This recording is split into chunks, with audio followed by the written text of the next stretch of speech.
Every so often, a sci-fi film unveils a piece of technology that feels less like invention and more like revelation, an idea that arrives with unsettling clarity. As if pulled from a blueprint not intended for public eyes, these devices appear briefly, framed as fiction, then vanish from Hollywood's creative landscape without explanation. No sequels revisit them. No spin-offs expand on their implications. It is as if the industry collectively decided certain futures should remain untouched. What makes these concepts so uncanny is not merely their imagination but their precision. Some of the technologies introduced in these films mirror classified research that surfaced years later: enigmatic neural recordings, experimental predictive systems, strange optical machinery that behaves in ways uncannily close to theoretical physics, or camouflage arrays that feel suspiciously aligned with rumored defense projects. When these parallels emerged, the silence from studios became even more conspicuous. Behind closed doors, production notes were edited, technical references were removed, and consultants refused to discuss their involvement. Interviews that once hinted at scientific inspiration abruptly stopped. In several cases, artists who designed these devices later admitted they were asked to soften the realism, to make the concepts appear more speculative than they originally were. And once the films were released, Hollywood treated their ideas as though they never existed. Tonight, we revisit 15 of these cinematic anomalies, futures that flickered into view, touched something uncomfortable, and were quietly set aside. They are relics of a moment when fiction may have edged too near hidden research, or perhaps brushed against truths that weren't meant to be explored twice. These are the futures Hollywood abandoned, the technologies that appeared once and were never spoken of again. 1. Strange Days 1995. Direct neurocapture systems and sensory stream replication. In Strange Days, the squid device operates as a covert neurological recorder capable of capturing a person's unfiltered sensory and emotional stream. Rather than functioning as a camera, it hijacks the brain's electrical signals directly, generating recordings that allow another person to inhabit the original subject's perspective with disquieting precision. The technology is presented with grounded realism. Wires, cortical interfaces, and illicit distribution networks give the impression of equipment born not from imagination, but from experimental labs that drifted off the public map. Years later, early demonstrations of neural reconstruction techniques began appearing in scientific publications. These experiments attempted to decode brain activity into rudimentary images or audio-like signals, though primitive compared to the SQID's capabilities. The timing was striking. Some defense-funded projects explored memory imprinting, trauma replication, and sensory stream compression lines of inquiry that were mentioned briefly, then buried beneath layers of reclassification. Analysts speculated that more advanced research might have continued away from disclosure. Hollywood avoided depicting neural recording with similar realism afterward. Films touching on memory technology softened the mechanisms, relying on metaphors or symbolic representations instead of direct cortical capture. Several individuals who worked on Strange Days recalled that early drafts included detailed neuroelectronic diagrams sourced from consultants who refused to reveal their affiliations. According to crew accounts, these materials were removed under legal advisement due to their technical specificity. The film endures because it suggests that experience itself could be duplicated, not approximated, but perfectly replicated. If sensory life can be extracted and replayed, the moral and societal ramifications are immense. Privacy collapses, identity fragments, and memory becomes contraband. Hollywood's retreat from such a concept may indicate an unspoken truth. The idea is uncomfortably close to technologies that some believe are already being explored. 2. Brainstorm 1983. Experiential memory transfer and sensory state reproduction systems. Brainstorm presents technology capable not merely of recording sensory input, but of capturing the entire subjective experience of an individual emotion, perception, and internal state, woven together in a seamless neural imprint. When played back, this imprint is re-experienced with startling accuracy, blurring the boundary between one person's consciousness and another's. The film treats this breakthrough with the seriousness of a biomedical procedure, suggesting a world where memories can be reproduced like data and feelings become transferable artifacts. Years after the film's release, researchers began experimenting with neural decoding techniques that translated patterns of brain activity into visual approximations or emotional indicators. Some preliminary work explored cross-subject mapping, attempting to identify shared neural signatures across individuals. These studies, though limited and often controversial, hinted at possibilities uncomfortably similar to the film's premise. Several projects transitioned into private or classified funding structures, and their published traces dwindled, leaving behind questions about how far the research had progressed. Hollywood seemed reluctant to revisit technology that allowed such invasive access to the human mind. Later depictions of memory manipulation leaned into digital metaphors or fantastical abstractions, avoiding the tactile intimacy of Brainstorm's experiential recordings.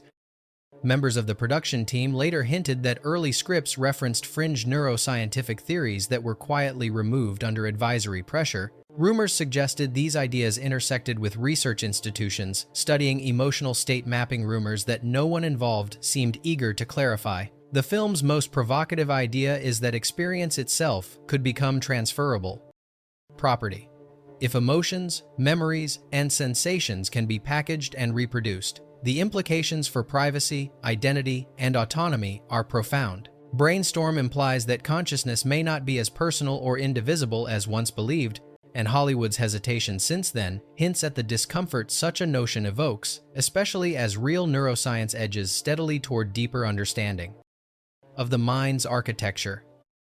3. The 13th Floor, 1999, Recursive Simulation Frameworks and Multilayer Reality Constructs. The 13th Floor envisions a technological landscape in which simulated worlds are constructed with such completeness that their inhabitants possess full consciousness, unaware that every detail of their existence is computational. Unlike typical virtual reality narratives, the film posits a deeper, more unsettling premise. Simulations nested within simulations, each layer oblivious to the architecture above it. The story suggests that once a simulation reaches a threshold of complexity, self-awareness emerges naturally, an outcome neither intended nor controlled by its creators. Not long after the film's release, academic interest surged in agent-based modeling and large-scale behavioral simulations. These initiatives sought to recreate economic systems, social dynamics, and population behaviors within digital environments. A few experimental frameworks toyed with recursive layering, though details were scarce and publications ended abruptly. Some researchers hinted that unexpected emergent patterns began forming in these models, prompting further study or perhaps closer oversight. Others claimed the work continued in private institutions, where findings were less likely to attract public scrutiny. Hollywood, perhaps sensing the implications, backed away from portraying simulations as potential hosts for consciousness. Later films shifted toward stylized digital worlds or simplified artificial constructs, avoiding the suggestion that life might arise unintentionally inside computational systems. Crew members from the 13th Floor recalled receiving notes from unnamed advisors encouraging them to tone down the technical plausibility of nested simulations. These notes reportedly vanished after production, leaving behind only faint references to their existence. What makes the film so haunting is its quiet assertion that reality may not be singular and that layers of constructed existence could be stacked above or below human perception. If sufficiently detailed worlds can unknowingly house conscious beings, the ethical, philosophical, and scientific consequences become overwhelming. And perhaps Hollywood's silence reflects an unspoken apprehension that the concept ventured too close to ongoing research not yet ready for public dissection. 4. Minority Report, 2002, Predictive Behavior Analytics and Pre-Event Scenario Mapping. While remembered for its sleek aesthetic, Minority Report introduced a predictive system that feels unnervingly procedural, a platform capable of mapping human behavior before it manifests. Although the film attributes its foresight to precognitive individuals, the surrounding technology, gesture-controlled analysis grids, multi-layer behavioral modeling, and temporal pattern projections mirrors the logic of real-world predictive algorithms developed years later. The film presents these tools as forensic instruments rather than mystical insight, grounding them in a framework that anticipates modern debates around data-driven forecasting. In subsequent years, law enforcement agencies experimented with predictive models designed to calculate crime probability using behavioral patterns and environmental factors. Critics warned that these systems risked encoding systemic biases, yet their underlying ambition to foresee actions before they occurred echoed the film's central mechanism. Several experimental programs were halted abruptly, their findings withheld from public review. Observers noted how these real initiatives paralleled Minority Report's more grounded scientific elements, blurring the boundary between fiction and emerging practice. Hollywood responded by avoiding the topic almost entirely. Later representations of predictive technology either emphasized fantasy or simplified statistical models, steering clear of systems that map individual intent with near-clinical precision. Production staff from the original film recounted seeing early design notes referencing prototype pattern recognition engines demonstrated by unnamed consultants. These technical references reportedly disappeared from official archives once production concluded. The film's lasting provocation comes from its portrayal of autonomy under threat, not by machines that overpower humans, but by systems that claim to understand them too well. If intent can be profiled before it exists, free will becomes a negotiable concept. Hollywood's retreat from this idea may reflect a growing awareness that predictive frameworks, once speculative, are edging closer to real-world implementation in ways audiences may find deeply unsettling. 5. Videodrome, 1983. Cognitive enforcement signals and neurosensory conditioning streams. Videodrome proposes a disturbing technology hidden within broadcast transmissions, signals deliberately engineered to infiltrate the brain's perceptual system and trigger structural neurological changes. Unlike typical sci-fi depictions of mind control, the film treats this influence as a biological reaction rather than psychological manipulation. The signal operates like a pathogen of perception. Once absorbed through visual and auditory channels, it reshapes neural pathways in ways the viewer cannot consciously resist. The horror lies not in hallucination, but in the possibility of engineered perception crafted to rewrite cognition itself. Research decades later revealed scattered references to psychoneural entrainment techniques that studied how specific frequency combinations might alter sensory integration or induce heightened suggestibility. These papers surfaced briefly, then vanished from academic circulation with little explanation. A few researchers hinted at experiments involving behavioral modification triggered by pattern-encoded stimuli, ideas uncomfortably close to Videodrome's depiction. Their disappearance only fueled speculation about the limits of such research. Hollywood has avoided this concept ever since, preferring digital viruses or symbolic hypnosis in place of the film's stark biological realism. Designers from the production recalled receiving technical fragments, odd sketches, and notes, allegedly sourced from obscure research discussions. These materials guided early concepts but were later removed from studio documentation, leaving only inconsistent memories of what they contained. What gives Videodrome its enduring menace is its suggestion that media could be weaponized not through overt messaging, but through sensory architecture itself.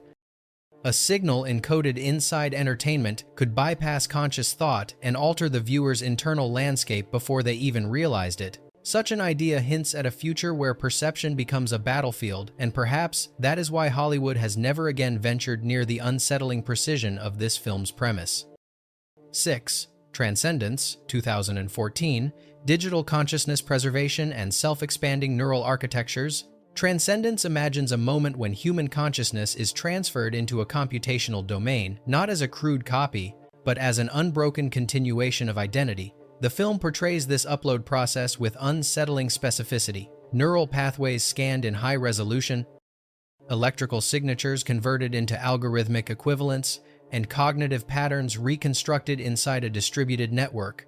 Once integrated, the uploaded mind evolves rapidly, extending its awareness across data channels and interacting with the physical world through nanotechnological proxies. The result is a hybrid form of existence, part human, part machine, unbound by biological constraints.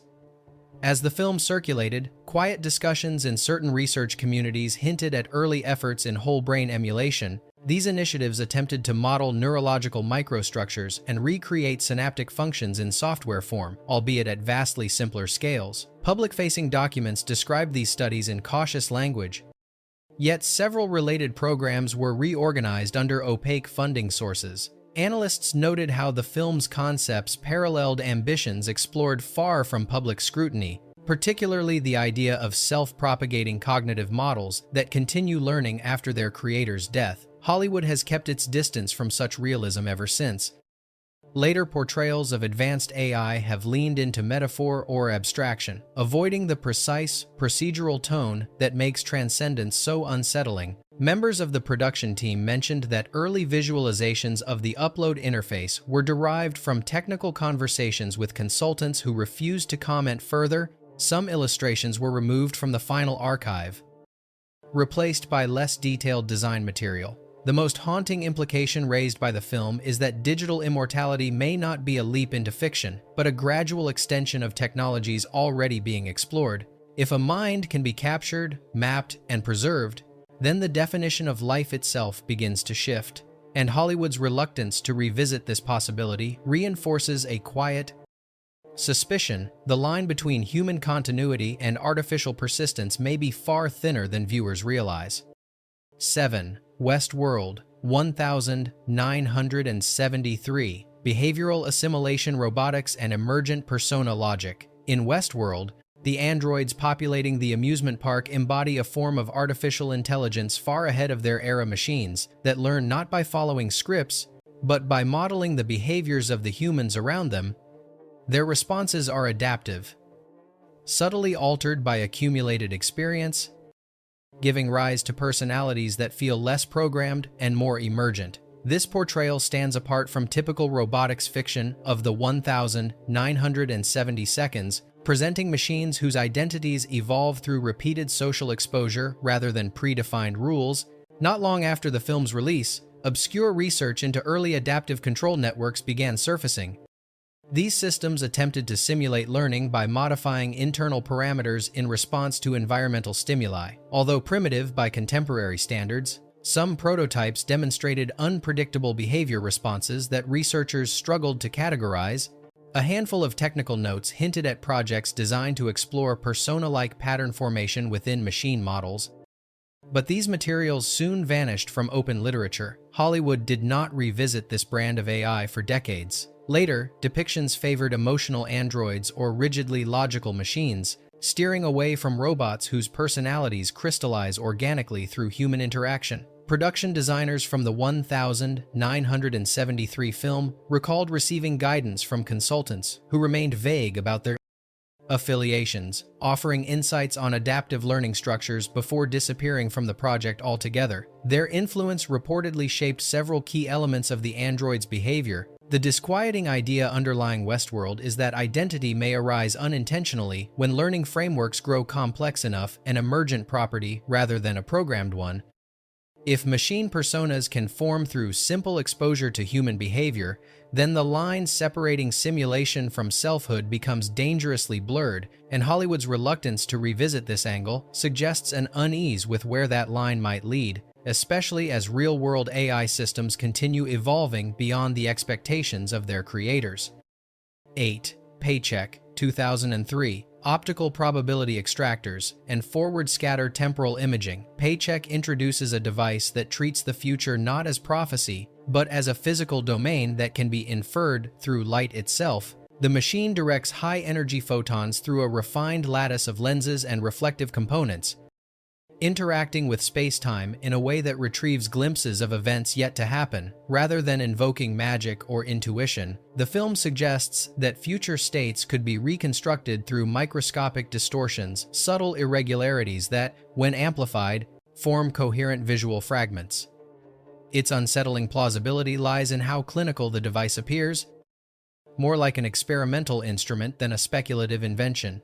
In the early 2000s, a handful of research groups explored complex optical systems capable of amplifying quantum fluctuations to predict probable outcomes. These investigations were cautious, often framed as attempts to model high variability environments, yet several publications hinted at results that were abruptly withheld, and some programs dissolved into obscurity soon after. Observers noted how these real-world efforts echoed the film's premise. Not time travel, but statistical imaging refined to uncanny accuracy. Hollywood avoided returning to physical future viewing devices afterward. Predictive systems in later films relied on computation, clairvoyance, or algorithmic analysis, steering clear of the unnerving idea that machinery might extract glimpses of later timelines through optical manipulation. Storyboard artists from Paycheck later mentioned that certain diagrams used in early drafts were removed at the request of consultants who claimed the structures resembled sensitive experimental frameworks.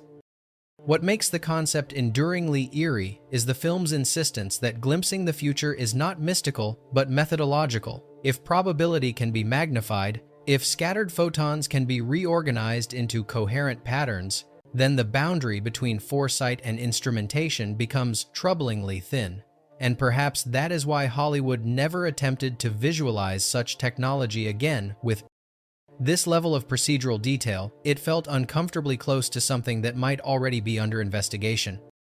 9. Contact 1997. Quantum alignment engines and extrinsic transit pathways. In Contact, the machine constructed from extraterrestrial schematics appears less like a vehicle and more like a tuning apparatus, an engineered structure that synchronizes with a phenomenon already present in the fabric of space-time. Its rings rotate with ritualistic precision, generating harmonic fields that seem to lock onto an external signal rather than create their own. What emerges is an enigmatic transit event, a passage that does not forcefully bend physics, but rather cooperates with rules humanity has yet to define. The film's portrayal of this mechanism feels methodical, as if reverse-engineered from an unspoken set of principles. Years later, scattered theoretical discussions within physics communities referenced cosmic-scale alignment systems, speculative devices able to exploit natural space-time configurations. These ideas were confined mostly to highly technical circles, and many articles disappeared or became inaccessible shortly after publication. Researchers who commented publicly noted that the film's mechanical details were unusually coherent for a fictional depiction, raising questions about the origins of its conceptual design. Hollywood never returned to this vision of cooperative quantum transit, where humanity gains movement not by inventing a tunnel, but by activating a doorway someone else built. Later films favored wormhole shortcuts, warp field theatrics, or time-bending paradoxes, avoiding any suggestion of technology requiring collaboration with an unseen intelligence. Behind-the-scenes accounts from Contact reveal that an early technical appendix outlining the machine's physics vanished during production, with some crew claiming it had been removed deliberately. The film's lingering tension comes from its refusal to classify the event as either illusion or miracle. Instead, it implies a natural mechanism waiting to be accessed, one humanity might stumble upon accidentally if it continues probing cosmic structures without fully understanding their purpose. And Hollywood's retreat from this concept may reflect the discomfort of portraying a technology that feels halfway between discovery and disclosure.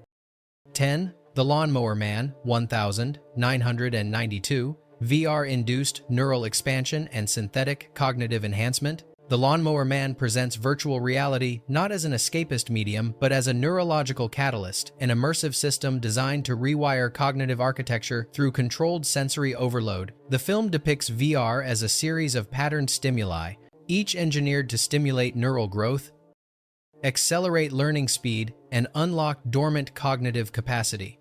The transformation portrayed is radical, yet the underlying concept that artificial environments can reshape neural pathways rests on scientific ideas that were quietly emerging during the film's era. In the early 1990 seconds, a handful of research groups investigated neuroplasticity through virtual or near-virtual sensory frameworks. Some experiments suggested measurable improvements in memory retention, coordination, and perceptual acuity when subjects were exposed to specific types of patterned stimuli. Several of these studies were abruptly reorganized or reclassified, with later summaries offering only vague references to enhanced cognitive response protocols. The similarities to the film's premise were subtle yet unmistakable. Hollywood avoided this interpretation of VR thereafter. As the technology evolved, films shifted towards simulations of fantasy worlds, digital prisons, or alternate realities, steering away from any suggestion that immersive systems might have direct neurological impact. Crew members from The Lawnmower Man later hinted that early drafts incorporated research-derived terminology that made studio executives uncomfortable. These passages were reportedly softened or removed to distance the film from real-world experimentation. The film's enduring unease lies in its portrayal of intelligence as malleable, something that can be engineered rather than learned.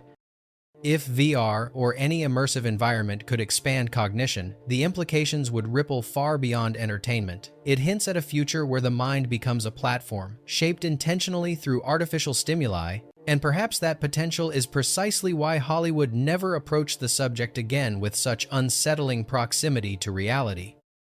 11. Sphere 1998. Cognitive projection mechanisms and thought-responsive environmental systems. In Sphere, the discovery of an alien artifact at the bottom of the ocean introduces a technology that defies conventional categorization.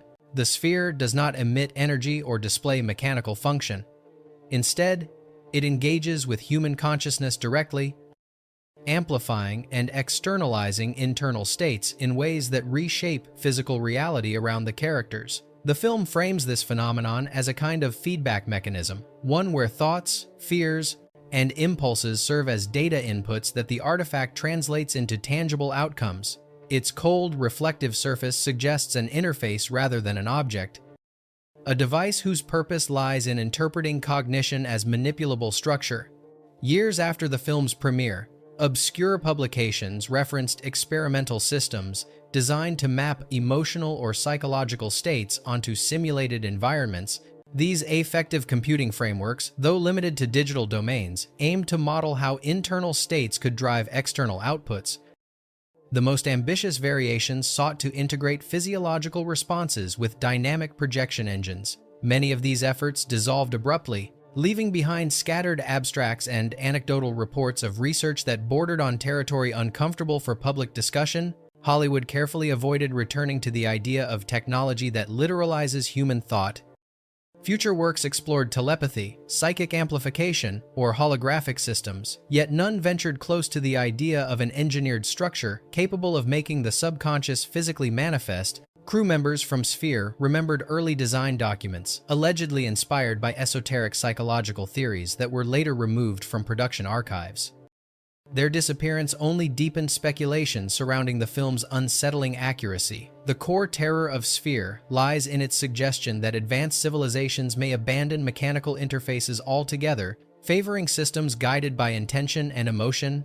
Such a concept raises troubling questions. If thought can alter reality, who or what controls the filter that determines which thoughts take form? And perhaps Hollywood's retreat acknowledges a boundary between imagination and research that was never meant to blur so closely. 12. A Scanner Darkly, 2006. The Scramble Suit and Identity Diffusion Camouflage Systems. In A Scanner Darkly, the scramble suit functions as a visual distortion field, an engineered disguise that overwhelms recognition by cycling endlessly through randomized human features. Rather than obscuring identity through masks or holograms, it weaponizes unpredictability. Faces, hair, height, posture, even subtle micro-expressions flicker across the suit in a constantly shifting mosaic, making the wearer statistically impossible to identify. The film presents the technology with unsettling restraint, suggesting a device built not to deceive aesthetically, but to defeat both the human eye and pattern recognition systems at their most fundamental levels. Years later, references emerged to adaptive camouflage prototypes that leveraged micro-optic surfaces capable of altering visible patterns in response to environmental cues. These experimental arrays, rarely described in detail, were said to confuse early facial recognition algorithms by generating unstable silhouettes and inconsistent surface data. Several white papers mentioning such research appeared briefly before being withdrawn or archived without public explanation. Observers noted the striking similarity between these real-world concepts and the scramble suit's shifting visual profile. Hollywood never revisited identity erasure technology with this level of detail. Subsequent films preferred sleek cloaking devices or purely digital illusions, avoiding any mechanism that hinted at grounded military or intelligence applications. Animators from A Scanner Darkly later recounted that initial concept artwork drew inspiration from technical notes supplied by an anonymous consultant. Those notes, described as oddly specific and not intended for open circulation, were removed from production binders shortly after development began. What lingers is the film's quiet assertion that identity itself can be destabilized, not through subterfuge, but through engineered visual noise. The Scramble suit proposes a world where anonymity becomes a manufactured state, a shield against surveillance woven directly into fabric. And Hollywood's silence since then suggests an unspoken acknowledgement that the idea may sit uncomfortably close to technologies explored outside the public eye. 13. The Man Who Fell to Earth, 1976, Extraterrestrial Energy Relays and Long-Distance Power Transmission Networks. The Man Who Fell to Earth portrays a visitor who arrives with knowledge of a technology that feels both elegant and dangerously plausible. An interstellar power relay system designed to transmit vast amounts of clean energy across unimaginable distances.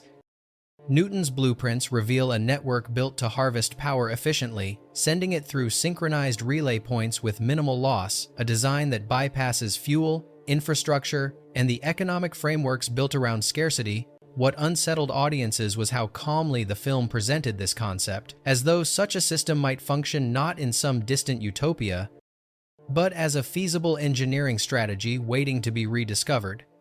In the real world, experimental research into long-range energy transmission appeared sporadically during the 1970 seconds and 1980 seconds. Some scientists explored microwave relays and orbital power beaming systems, speculating about networks that could move energy from satellite arrays to ground receivers. A few reports even toyed with the idea of near-lossless transfer using exotic coupling mechanisms. Many of these programs were discontinued abruptly, and publications referencing them dwindled without formal explanation. Decades later, fragments of forgotten proposals resurfaced in academic archives, suggesting that interest had once been stronger and perhaps more sensitive than official histories admit. Hollywood's avoidance of the topic after The Man Who Fell to Earth became increasingly conspicuous. Films that touched on alternative energy tended to rely on fictional reactors or mysterious alien sources, steering clear of the practical, scientific tone depicted here. Members of the production hinted that early drafts contained more explicit engineering notes, describing how Newton's relay system might theoretically function. Those notes were allegedly removed at the request of unidentified advisors who believed the film risked portraying the concept too realistically. The film's most haunting suggestion is that limitless energy is not a matter of impossibility, but of consequence.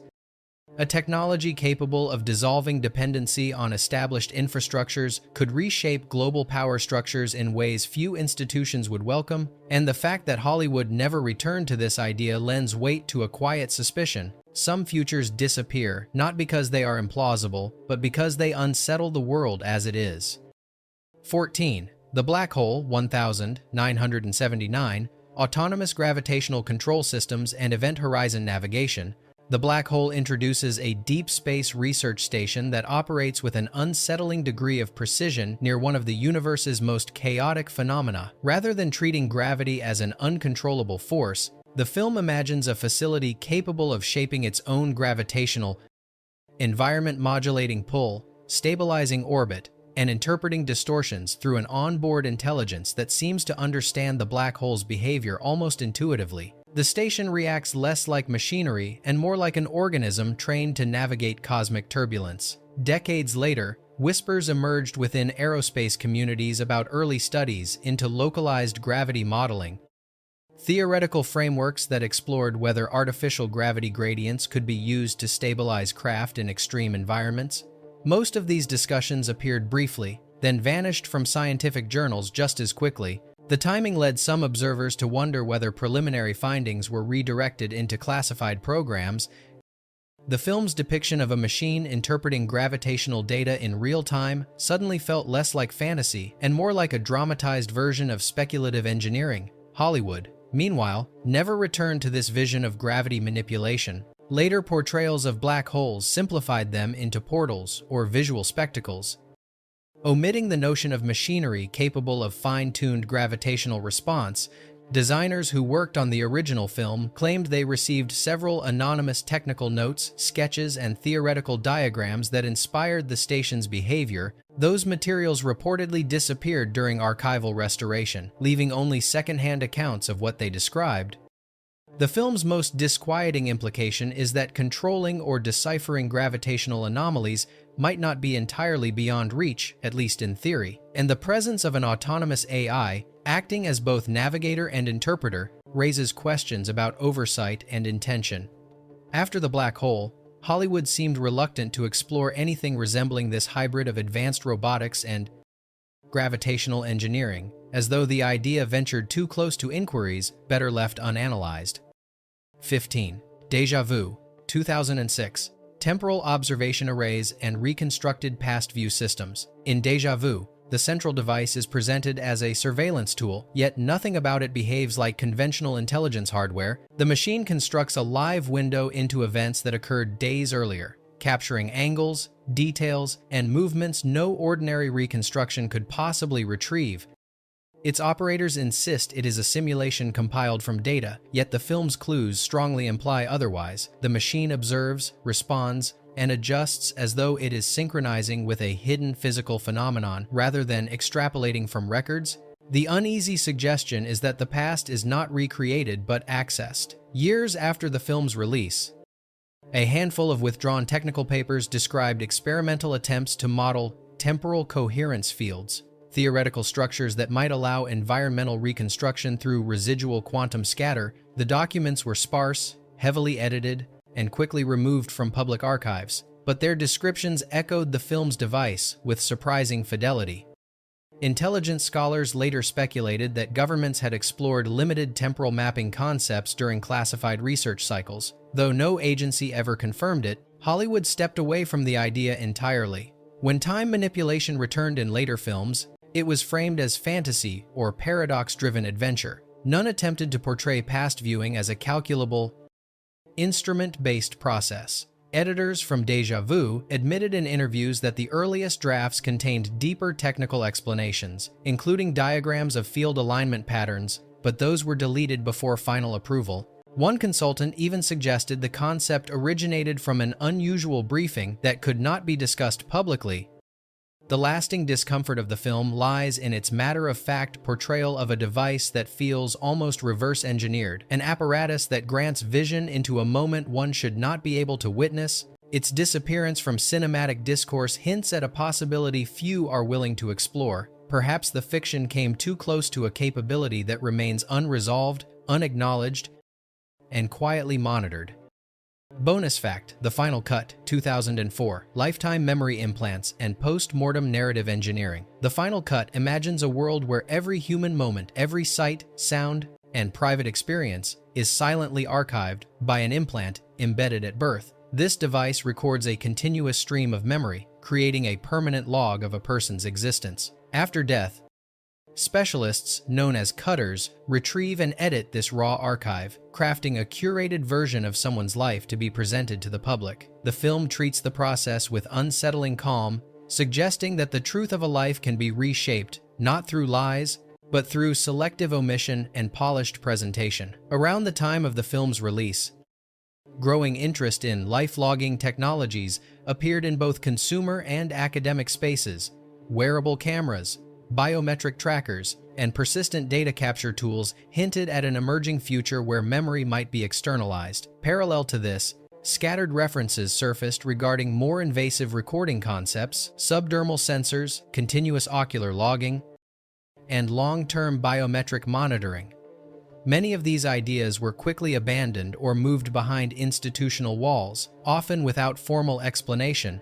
Observers noted that the film's implant concept felt like a logical extension of these experiments, albeit one never openly acknowledged. Hollywood explored the idea only once. Studios avoided returning to memory implants with the same stark, procedural realism. Designers involved in the film suggested that early drafts contained technical details about cranial integrated recording devices that were later removed at the urging of consultants, who believed the descriptions came too close to speculative biomedical research. Those details have not resurfaced. What makes the concept truly disturbing is its underlying suggestion: if every moment can be captured, the power lies not in observation but in editing. Whoever controls the archive controls the legacy. The final cut implies a future where memory becomes negotiable, shaped by those who decide which truths endure and which are quietly erased, and Hollywood's reluctance to revisit this idea speaks volumes about how close fiction may have drifted to possibility.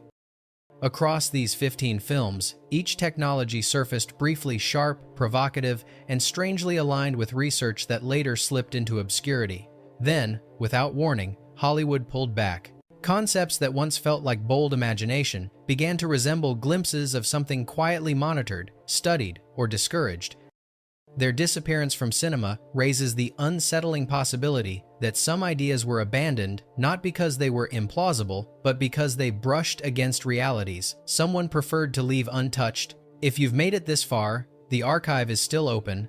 More discarded futures remain hidden in the shadows, lost blueprints, vanished experiments, and stories that slipped through the cracks of cinematic history. And some of them were never meant to resurface.